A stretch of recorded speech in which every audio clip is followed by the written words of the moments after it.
देखिए क्या चुनाव का समय चल रहा है और आपके बीच में बहुत ऐसे प्रत्याशी आए हुए हैं। यह आपको देखना है कि हमें नेता चुनना है या सेवक चुनना है। 2005 में जब मैं पहली बार चुनाव लड़ने आया था बहुजन समाज पार्टी से, उस समय मैं कहा था कि मैं नेता नहीं, आपका बेटा और भाई बनकर के काम करूंगा। और पप्पू पांडे जब तक जिंदा रहेगा आपका बेटा भाई बनकर के काम करेगा। और रही बात हमारे नेता नीतीश कुमार जी, हमारे नेता जीतन राम मांझी जी, हमारे नेता चिराग पासवान जी, हमारे नेता उपेंद्र कुशवाहा जी, हमारे नेता सम्राट चौधरी जी के नेतृत्व में जो सरकार चल रहा है वह विकास की सरकार है। 2005 के पहले अगर सबसे ज्यादा किसी को दिक्कत होता था, सबसे ज्यादा किसी को गजन होता था, वह गरीबों को गजन होता था। उसका मुर्गा मुर्गी चुरा लिया जाता था, उसको जबरन वोट देने नहीं दिया जाता था। लेकिन जब से हमारे नेता नीतीश कुमार आए तब से हमारे गरीबों को अधिकार मिला और चढ़ करके वो वोट देने का काम करते हैं। कोई माई का लाल रोकने वाला नहीं है। यह सब हमारे नीतीश कुमार नेताजी का, हमारे नेता का काम है। हमारे नेता 1 करोड़ युवाओं को नौकरी देने का वादा किए हैं। हमारे 1 करोड़ युवाओं को नौकरी दिया जाएगा। और रही बात सासा में शामिल का, बहुत ऐसे हमारे जो विरोधी है वो कह रहे कि सासा में शामिल चालू नहीं होगा। तो मैं इस मंच के माध्यम से आपको बता देना चाहता हूँ कि सासा में मिल भी चालू होगा और किसानों का भुगतान भी होगा। रही बात शिक्षा की,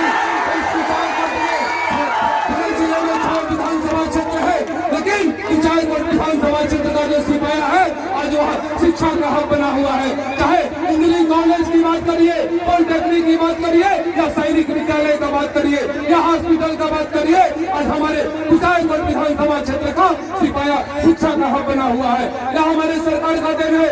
आज रोड की व्यवस्था है, आज बिजली की व्यवस्था है, आज शिक्षा की व्यवस्था है, आज हॉस्पिटल में स्वास्थ्य की व्यवस्था है। तो हमारे नेता है नीतीश कुमार जी, जो हमारे महिलाओं के खाते में 10,000 रुपया गया है तो वो पैसा वापस नहीं होगा। लोग बदनाम करने का काम कर रहे हैं। वो पैसा आपका है, वो आपके पास रहेगा, देने का काम करेंगे। और यह पप्पू पांडे हर धर्म को मानने वाला व्यक्ति है। अगर इसका दिल बसता है तो गरीबों में बसता है। भगवान कहते हैं कि धरती से कुछ लेके नहीं जाना है। एक इंसान खाली हाथ आता है और खाली हाथ चला जाता है, कुछ लेके नहीं जाता है। पप्पू पांडे तो सबसे ज्यादा अगर किसी में मन लगता है तो अपने गरीबों में मन लगता है। चाहे शादी की बात हो, कजिया की बात हो, चालीसा की बात हो या दवा की बात हो, या पप्पू पांडे आपका सेवक है और हमेशा आपको सहयोग करने का काम करेगा। एक हमेशा से केवल नेताओं और अधिकारियों का सम्मान होता था, लेकिन मेरे दिमाग में एक आया कि जो जनता बड़े बड़े पदों पे भेजने का काम करती है, अगर सम्मान समारोह होगा तो जनता का सम्मान समारोह होगा, किसी और का सम्मान समारोह नहीं होगा। यह पप्पू पांडे अगर एक हाथ में गीता लेके चलता है तो दूसरे हाथ में कुरान लेके चलने का काम करता है। हमारे लिए हिंदू भी है, हमारे लिए मुसलमान भी है। अगर मैंने मस्जिद में एसी लगाने का काम किया, पंखा लगाने का काम किया, तो मैं मंदिर में भी एसी और पंखा लगाने का काम किया। इसलिए हम हर धर्म को मानने वाले व्यक्ति हैं। सब लोग हमारे भाई हैं, जो भी हमारी माताएं बहनें, बच्चे बच्चियां, नौजवान साथी, सब लोग हमारे मित्र हैं, हमारे भाई हैं। मैं आपका सेवक हूँ मुकेश पांडे। हमेशा आपके बीच में आपका जो भी सुख दुख होता है जाने का काम करते हैं। हमारे युवाओं के लिए कोई भी खेल कूद की बात होती है या पप्पू पांडे और मुकेश पांडे हमेशा अपने युवाओं के लिए आगे बढ़ चढ़ करके हिस्सा लेने का काम करता है। मैंने वादा किया है कि जो भी हमारे कुचायकोट विधानसभा क्षेत्र के भूमिहीन है उनको मैं भूमि देकर के उनका घर बनाने का काम करूंगा। जो कुचायकोट के हमारे भूमिहीन है मैं उन्हें कुचायकोट में जमीन खरीद करके उन्हें भूमि देने का काम करूंगा और घर बनवाने का काम करूंगा। जो हमारे पंचदेवरी में है उन्हें पंचदेवरी में जमीन खरीद करके उनको पंचदेवरी में घर बनाने का काम किया जाएगा।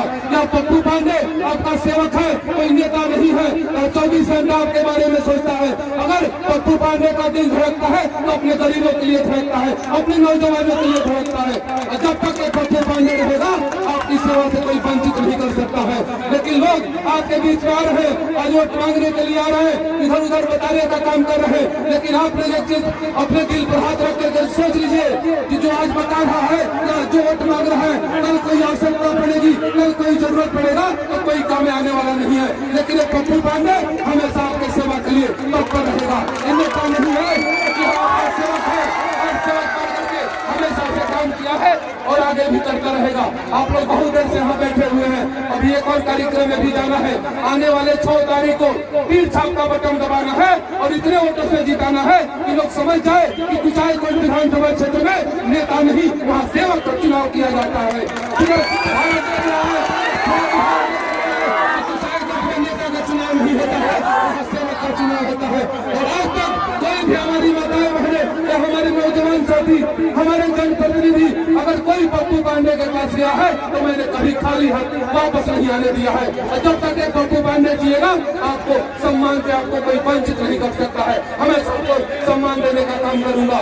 इसलिए आने वाले 6 तारीख को तीर छाप का बटन दबाना है और अपने सेवक को यहाँ से जिता के भेजना है, ताकि आने वाले समय में हमारे नेता मुख्यमंत्री बने। बिहार का जो सपना है वह पूरा हो और कुचायकोट का जो अधूरा सपना है वह पप्पू पांडे पूरा करने का काम करेगा।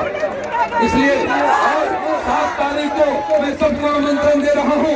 जो भी हमारी माताएं बहन है, हम हमेशा छठ दीपावली में हम लोग मिलने का काम करते हैं, लेकिन आचार संहिता को देखते हुए हम लोगों ने छठ दीपावली में नहीं मिला है। इसलिए अब 6 तारीख को तीर छाप का बटन दबाइए और 7 तारीख को पेट्रोल पंप पर चलिए, टेम्पू से ट्रैक्टर से यहाँ सेवा का आपका इंतजार करेगा पप्पू पांडे अपनी माताओं इसलिए पप्पू पांडे आगे भी रहेगा। पप्पू पांडे जिएगा तो आपके बीच में और मरेगा तो अपने कुचायकोट के लिए। बहुत बहुत धन्यवाद, आपने अपना बहुमूल्य समय दिया है, मैं इसके लिए बहुत बहुत धन्यवाद देता हूँ। जय हिंद, जय नीतीश कुमार, जय कुचायकोट की जनता। बहुत बहुत धन्यवाद, बहुत बहुत धन्यवाद।